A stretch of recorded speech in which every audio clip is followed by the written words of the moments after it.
Always a pleasure to welcome back to the airwaves of 102.9 The Buzz, one of our good buddies over there, Brad Arnold from Three Doors Down checking in. How are you, man? I'm doing wonderful, man. How are you? Good, good. Where does this fine Friday find you today? You know what? I'm actually at home here in Nashville. I'm sitting here enjoying some beautiful weather today. You son of a bitch. I know you're down in that area where you can just have a nice glass of sweet tea, just pop out on the porch and, dig this weather, huh? That's right, man. After so much rain lately, man, it's nice to see the sun shining. I feel you. You're checking in, of course, not only to talk about the greatest hits package and the new track One Light, but you guys are coming up and doing an Unplugged show May 4th at War Memorial Auditorium, tpac.org, by the way, to get your tickets. A specific reason for Unplugged for the show or for the whole tour, or what do you got going? You know what? I'm not really sure exactly how it came about, but my manager asked me the other day, he's like, would you like to play an Unplugged show, just all acoustic? And I said, sure, man, because we've done things, 5 and 6 songs here and there, and we've come up and played with you guys. Yeah. And done acoustic stuff like that, but we've never done like a full-on show acoustic like that. And honestly, man, I'm really excited about it. I think it's going to be nice. It'll be a cool vibe, and I always enjoy playing acoustic, and I believe that most songs should be able to be broken down and done acoustic. Absolutely. You should be excited because you guys do sound fantastic in the acoustic setting. Any, unique special twists or surprises? Is it just going to be you guys? Are you guys bringing along some strings to do something different, or? You know what? Me and Greg were just talking about that yesterday, our drummer, and thinking about some different things that we can do because, it'll be fun to play acoustic, but I think it could get a little boring if you were just sitting there, just doing that. Got a bunch of guys on a stool. Exactly. So we're trying to think of some things like right now, maybe switching up some instruments and maybe finding somebody to come in and sing with us. So I think by the time the date gets here, we're going to find some tricks. Yeah, and again, that date is May 4th, War Memorial Auditorium. So you're essentially doing it starts with this show. But it expands to other shows doing acoustic, an Unplugged, if you will. I believe so. I think there's a couple of more coming up like that, and yeah, man, I think it's going to be a fun thing to do like that, and for me, it's going to be really enjoyable because I don't have to scream all night. You mentioned something at the start there about how all songs should be able to have that basic that acoustic structure to start. Is that a lot of how you'll start doing stuff with you and Chris or you and Todd when you guys kind of start the writing mix? It is, man. We'll sit down with acoustic guitars and just kind of sit there and start playing some licks or something, or maybe I'll have some words in my head. But usually it comes from a guitar lick and or something like that, and they'll just kind of inspire lyrics, and we'll sit there and but it usually does start out very, very basic, because you can go put all the effects and stuff on it later, and Sure. have fun with it. But you need to have that basic structure already there. So you got you and Chris and Todd here, but Greg's still living over in Oklahoma, right? No, you know what? We actually transplanted him too, so we got the him whole here. band here now. Okay, great. So it makes for jam sessions and for writing sessions a little bit easier now. It surely does, man, because for a little while, there was like 3 or 4 states we were all spread out through, and just to get together to jam out, it was like, well, gosh, we had to call our tour manager to set up practice. But that's when you know. That's when you know you officially have a business on your hands. You know what I mean? Exactly. That's great. Where is the one place you haven't had a chance to play yet in the world? Not just in the States, Brad, in the world. Because at this point, Three Doors Down is a worldwide name. It's no longer just a United States name. I've always wanted to go to Asia. We've been through Asia, going to other places, but I've never played Asia. And but we actually have a show coming up or 2 shows coming up in June in Russia, and we've never been there before. And I'm really looking forward to going there. But honestly, man, we have a show coming up in Alaska in September. Okay. I've never been to Alaska, man, and I'm really, really looking forward to going up there. I'm only going to be there for 2 days, but it's still going to be cool. Yeah, take it in. I understand it's absolutely gorgeous scenery up there.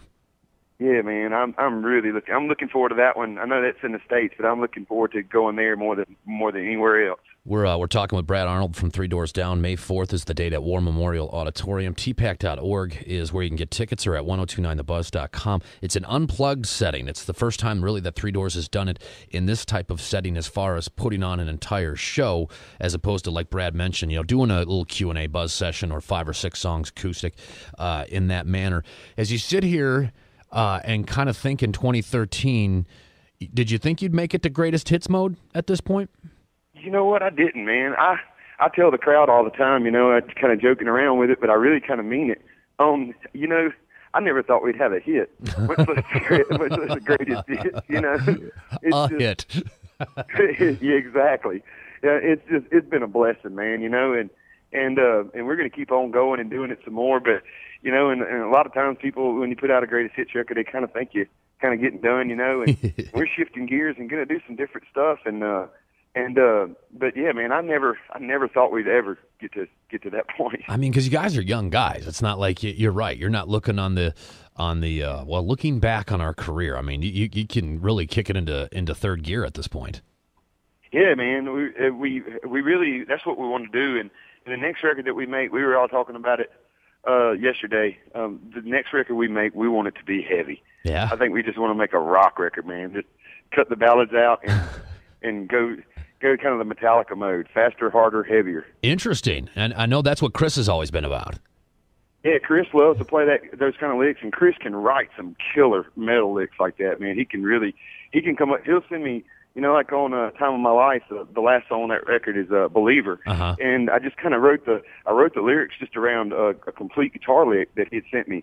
And honestly, when I first got that lick, it took me a couple of days of listening to it before I could even wrap my head around what was going on there. And because that boy, he can write some guitar licks, man. Well, before I get to another plug for the show, talk to me about how you gain or draw from inspiration to write at this stage of the game, Brad. You're clearly an incredibly successful musician. It's a lot different from when you very first started out and you were writing songs like Loser or Kryptonite. And I've heard you talk about, you know, how Loser came about with you just kind of hanging out in school.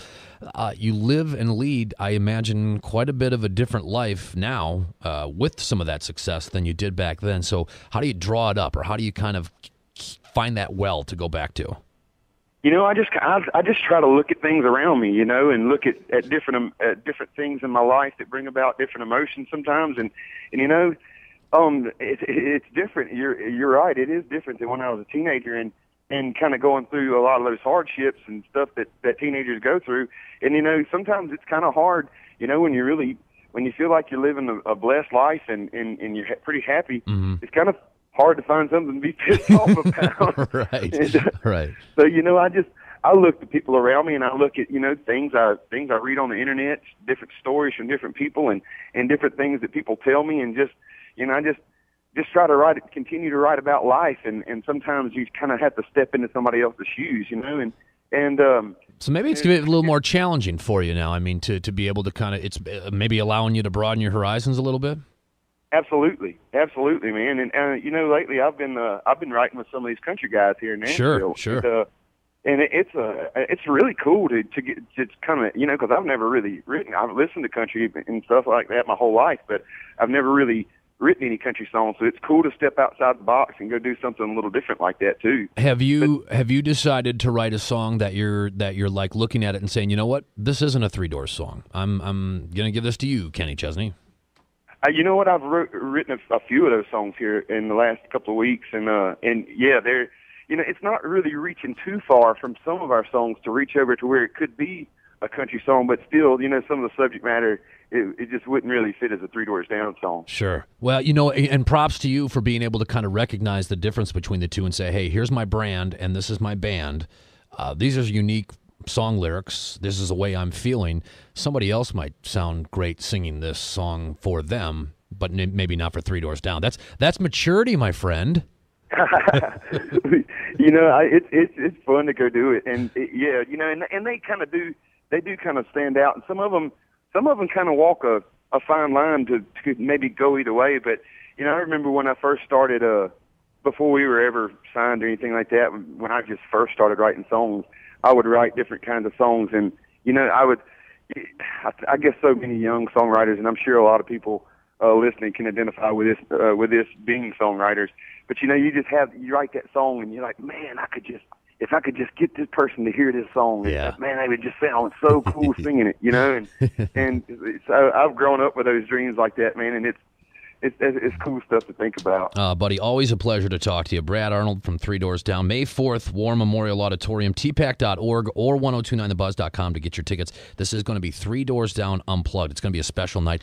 I am very much looking forward to it and looking forward to seeing you guys in that setting. A nice, intimate setting at that, too. Brad, thanks again for being on the airwaves of 1029 The Buzz. One light from the greatest hits compilation that is Three Doors Down, Nashville's rock station, 1029 The Buzz. Be good, buddy.